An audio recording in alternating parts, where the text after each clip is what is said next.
Hey everyone! So I've wanted to do the assumptions tag for a while now because there is just so much material. To keep it lightish, I'll probably break this into installments and sprinkle in some silly misconceptions along with the heavier stuff. Assumption 1, I'm short. I don't know, I'm 5'7". You can decide if that's short or tall. Usually though, when I meet people from the internet for the first time, they say, "Whoa, you were so much taller than I expected."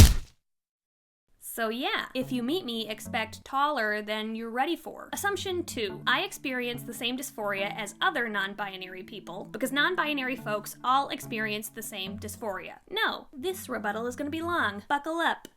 There are about 1,500,000 quadrillion ways to be non-binary, and everyone's relationship with dysphoria is unique to them. For me, I've struggled with my hair, chest, hips, and a ton of social things. Let's talk about hair, because that dysphoria is completely gone. Before I cut my hair, I was constantly and debilitatingly fixated/anxious about my appearance because I could never recognize myself in the mirror. And I didn't even realize that was what was happening at the time. I just knew I didn't like what I was seeing. Back then, I used words like ugly, awkward, unattractive, and other descriptors, often associated with typical insecurities rather than dysphoria, because that was the language available to me. Now I understand that I didn't recognize myself because I felt my hair made me look like a woman, and I'm not a woman. At that point in my life, I never heard of an AFAB person looking at themselves and feeling a disconnect, mismatch, negative confusion, or thinking their appearance literally looked wrong before, unless they were a trans guy, and I'm not a trans guy. I also wasn't sure what it felt like to look right. That's why cutting my hair was so scary. What if I did it and felt no relief? A lot of trans men feel relief when they cut their hair, but again,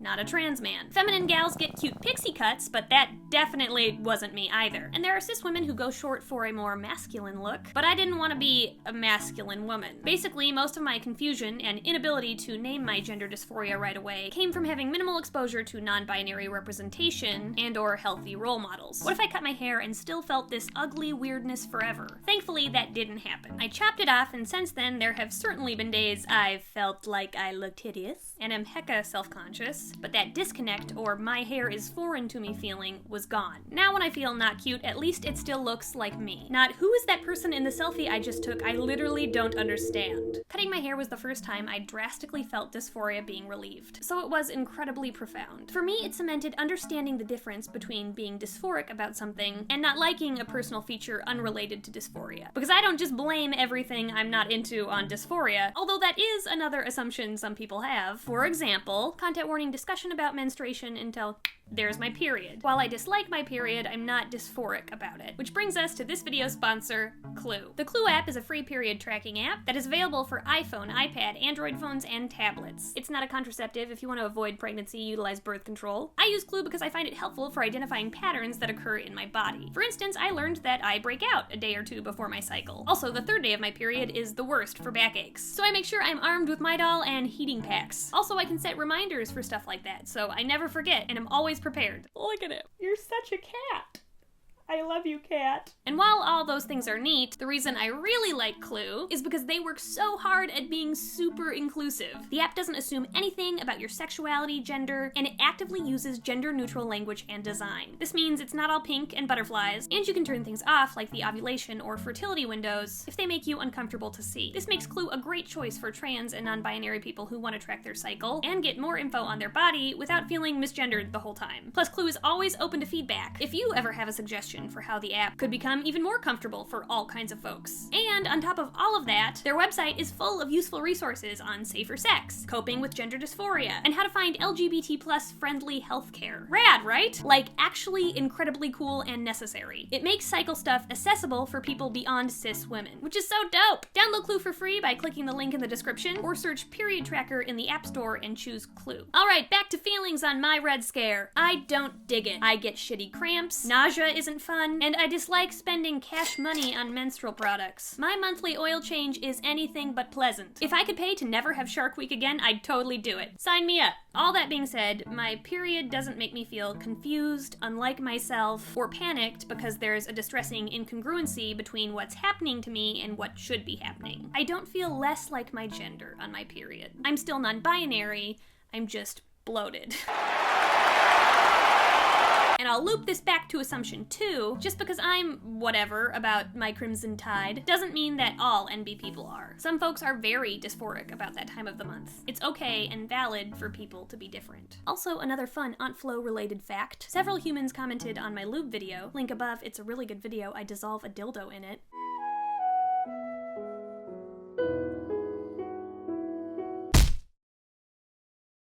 and said that lube can be a surprisingly helpful tool for inserting a menstrual cup. So there's a hack for ya. More things I don't like but am not dysphoric about. My voice. I feel connected to my voice in the way that my brain thinks my voice is my brain. What?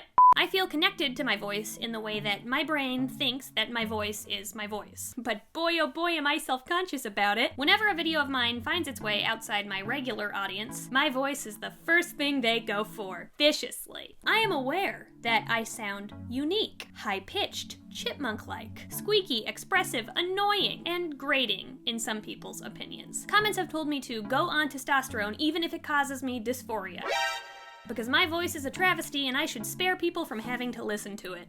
Got it. So, while I kind of wish my voice was less polarizing, it doesn't cause me distress in relation to feeling as if it doesn't belong to me. It doesn't make me feel less non-binary. Dysphoria is more than just hating your body or some feature. It's about something making you feel uncomfortable because it conflicts with your gender. At least that's what it's like for me. It gets complicated when you're both insecure for non-dysphoric reasons and dysphoric about something simultaneously. Content warning, mentions of negative body image and body shame until...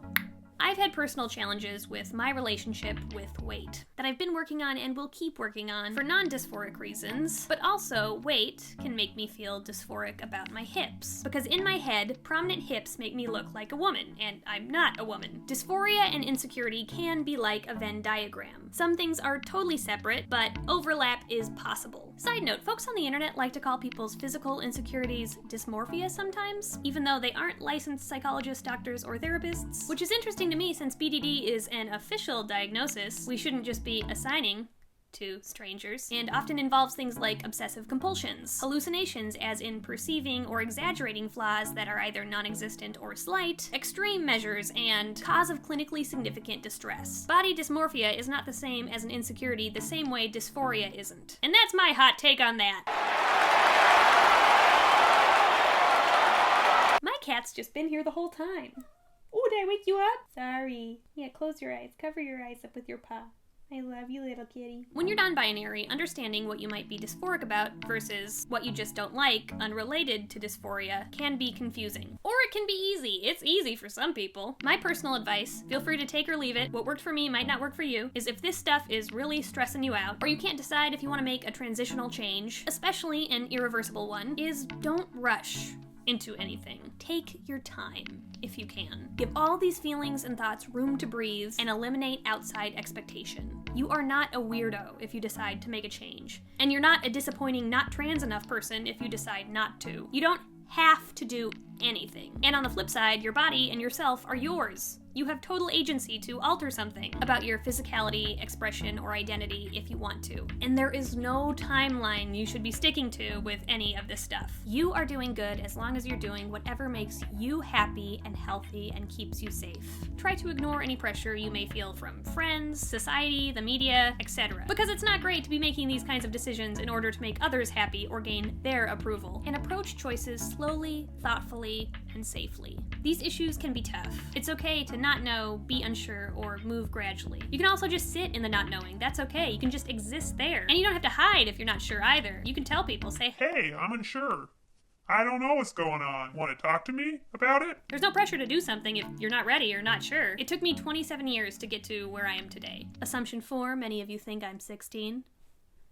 I'm 27. Figuring yourself out is not a race. And if you're looking for external support, opening up to trusted loved ones, doctors, and licensed therapists can be helpful. I so recommend therapy to anyone who can access it. I therapy the crap out of myself, and it's nice. I also unapologetically asked my doctors 900,000 questions. Yay, I hope this pep talk helped at least one person. Assumption 5. I make up weird songs and jingles about just about everything. True. Maybe I'll insert some of Grace and I's bizarre original tunes here. Okay, which one should we start with? I think we need to start with pay attention to me. This is my final plate. Pay Attention to me! That's a good one.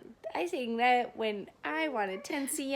And then there's Ash is a nobaloony. They're such a nobaloony. Ash is a nobaloony. Let's see. Bandarina. This is like one word, but Bendaroni. of course there's jellyfish. Yeah, then there's the jellyfish song, of course. You want to start us out? Sure. You're a jellyfish. A jellyfish. A jellyfish. You're a jellyfish. Named George. We don't know what any of these mean. They don't have any meaning, and that's what the beauty of it is. Yeah, they just come out of our mouths one day. Yeah, I feel like there's like so many more. We invented one this morning. Yeah. You lift me up when I am tired. I thought it was fill me up. I've known it wrong this whole time. This whole 2 hours. I was singing, you fill me up when I am tired. It could also be that. Okay.